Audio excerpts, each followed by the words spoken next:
আমরা অনেকে অনেকভাবে দুধ পুলি খেয়েছি। আমি বলব একবার হলো আমার মতো করে বানিয়ে খেয়ে দেখুন, সবাই আপনার প্রশংসা করতে বাধ্য হবে। আর শীত শেষ হয়ে যাওয়ার আগে একবার হলো এই পিঠাটি কিন্তু ট্রাই করবে। এর স্বাদ কিন্তু মুখে লেগে থাকবে। ছোট থেকে বড় আপনাকে বারবার আপনার কাছ থেকে চেয়ে চেয়ে খাবে। এটা কিন্তু খেতেও দুর্দান্ত হয়।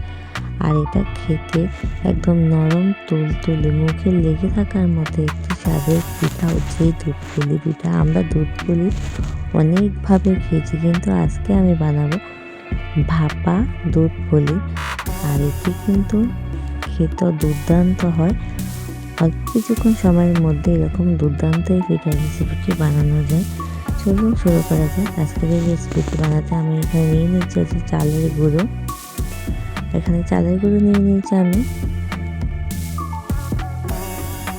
এটা কিন্তু শুকনো চালের গুঁড়ো নয়, আমি জাস্ট আজকে এই গুঁড়োগুলো তৈরি করেছি। এটা কিন্তু শুকনো চালের গুঁড়ো দিয়ে করা যায়, কিন্তু শুকনো চালের গুঁড়ো চেয়ে এটা বেস্ট হবে। আর এখানে দেখো কড়াইতে জল বসিয়ে দিয়েছি।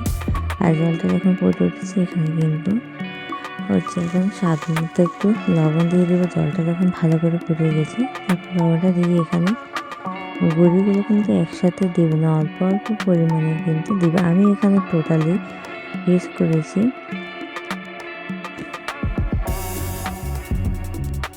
আধা কিলো চালের গুঁড়ি। আধা কিলো চালের গুঁড়ি নিয়ে এখানে সুন্দর করে একটা ডো তৈরি করে নেব। আর আঁচটা কিন্তু একদম লোতে রাখতে হবে, হাই করা যাবে না। আর এখানে দেখুন সুন্দর একটা ডো আস্তে আস্তে তৈরি করে নিচ্ছি। আর ডোটা কিন্তু আমাদের এখন হয়ে গেছে। এখন এটাকে আমরা নামিয়ে নেব একটু ঠান্ডা হওয়ার জন্য। তারপর হাত দিয়ে ভালো করে সুন্দর একটা ডো তৈরি করে নেব। কিন্তু দেখতে পাচ্ছি যখন এরকম হবে তখন বুঝতে হবে যে ডোটা একদম সম্পূর্ণভাবে তৈরি হয়ে গেছে। আর দেখো এখানে হয়ে গেছে ডোটা সুন্দরভাবে। আর এটাকে আমি দুভাগ করে নেব, কারণ এটা অনেকটা বড় হয়ে গেছে, তার জন্য দুভাগ করে নিয়ে সুন্দর করে ডোগুলো তৈরি করে নেব। আর এই পাখা হচ্ছে পুরটা তৈরি করে নেব। আর পুরটা তৈরি করার জন্য এখানে নিয়েছি খেজুর গুড় নিয়েছি হাফ বাটি। আর নিয়েছি নারকেল একটা। তারপর এখানে দেখা হচ্ছে খেজুর গুড় আর নারকেল দিয়ে সুন্দর একটা পুর তৈরি করে নেব। আজকের রেসিপি কিন্তু একদম খেজুর গুড় দিয়ে ভাপা পুলির দুধ পুলি বানানো হবে, দারুণ দুর্দান্ত খেতে কিন্তু। আর এখানে কিন্তু ডোটা সুন্দরভাবে তৈরি করে নিয়েছি। দেখতেই পাচ্ছ কতটা সুন্দরভাবে ডোগুলো তৈরি হয়ে গেছে। আর ওইদিকে আমাদের পুরটাও কিন্তু রেডি হয়ে গেছে। এখন হচ্ছে আমরা পিঠাগুলো তৈরি করে নিয়ে পালা। ডোটা কিন্তু দুই ভাগ করে নিয়েছিলাম। আর দেখুন এখানে এখন করে পিঠাগুলো তৈরি করে নিচ্ছি।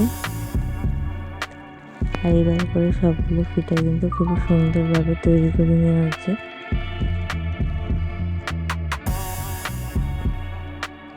সবগুলো পিঠা আমাদের প্রায় হয়ে এসেছে। ঠিক এরকমভাবে কিন্তু পিঠাগুলো তৈরি করে নিতে হবে। আর এদিকে দেখতে পাচ্ছ পিঠাগুলো কিন্তু আমাদের মধ্যে তৈরি হয়ে গেছে। আর হচ্ছে এখন পিঠাগুলোকে ভাপে দেওয়ার পালা। পিঠাগুলোকে এখন ভাপে দিব। তোমরা কিন্তু চাইলে পিঠাগুলো কিন্তু ভাপা পুলি করেও খেতে পারো, শুধু ভাপে দিয়ে দেবে। কিন্তু আমি ভাপা দুধ পুলি পিঠে বানাবো, ওই জন্য আমি পিঠাগুলোকে ভাপিয়ে নেব আগে। আর এখানে দেখতে পাচ্ছ পিঠাগুলো কিন্তু অনেকগুলো তৈরি হয়ে গেছে। আর এদিকে দেখো ভাপে কিন্তু বসিয়ে দেওয়া হয়েছে একটা। আর এখন পিঠাগুলো নামিয়ে নিচ্ছি। দেখো ভাপ কিন্তু হয়ে গেছে। সবগুলো পিঠা কিন্তু একে নামিয়ে নেওয়া হচ্ছে। এগুলো কিন্তু সম্পূর্ণ এইরকমভাবে তোমরা কিন্তু চাইলে এরকমভাবেও খেতে পারো। কিন্তু আমরা এখানে দুধ পুলি বানাবো, সেই জন্য দেখো এখানে নিয়ে নিয়েছি এক বাটি গুঁড়ো দুধ। যে বাটি নারকেল নিয়েছিলাম সেই বাটিটি মাপে এখানে এক বাটি গুঁড়ো দুধ নিয়েছি। আবার এখানে নিয়ে নিচ্ছি আরেক বাটি খেজুর গুড়, আর দিয়ে দিচ্ছি স্বাদ মতো লবণ, 1 চা চামচ লবণ দিয়েছি। খেজুর গুড় দিয়ে এই পিঠা কিন্তু খেতে দুর্দান্ত লাগে। আর এখন সবগুলো পিঠা হচ্ছে, দিয়ে দিচ্ছি। খেজুর গুড়ের কিন্তু কালারটা কিন্তু দুর্দান্ত হয়, আর দেখতেও খুবই সুন্দর কালার একটা আসে, দেখতেই পাচ্ছেন। এটা কিন্তু পিঠাগুলো এখন তৈরি হয়ে গেছে, সবগুলো পিঠা দিয়ে আমাদের তৈরি হয়ে গেছে। আর এখন দেখো আমি কিন্তু মাঝখানে একটুখানি স্কিপ করে ফেলেছিলাম, তার জন্য সরি। দেখতে পাচ্ছ পিঠাগুলো সম্পূর্ণভাবে তৈরি হয়ে গেছে। তোমাদেরকে পিঠা কেটে দেখাচ্ছি যে কীরকম হয়েছে। আর পিঠাগুলো খেতে সত্যি কথা দুর্দান্ত হয়েছিল। তোমরা চাইলে কিন্তু এর সাথে কাজু বাদাম কিশমিশ ইউজ করতে পারো, তারপরে একটুখানি এলাচি গুঁড়ো আমাদের হাতের কাছে ছিল না বলে দিইনি, তোমরা কিন্তু দিতে পারো। এলাচের গুঁড়োটা দিলে কিন্তু ভালো একটা ফ্লেভার আসে। সকল বন্ধুকে অনেক অনেক ভালোবাসা, আর সবাইকে অনুরোধ করবো একটা লাইক দিয়ে ভিডিওটা দেখা শুরু করবে। দেখা হবে আবার নতুন কোনো ভিডিওতে, নতুন কোনো রেসিপিতে। সবাই ভালো থাকবে, সুস্থ থাকবে।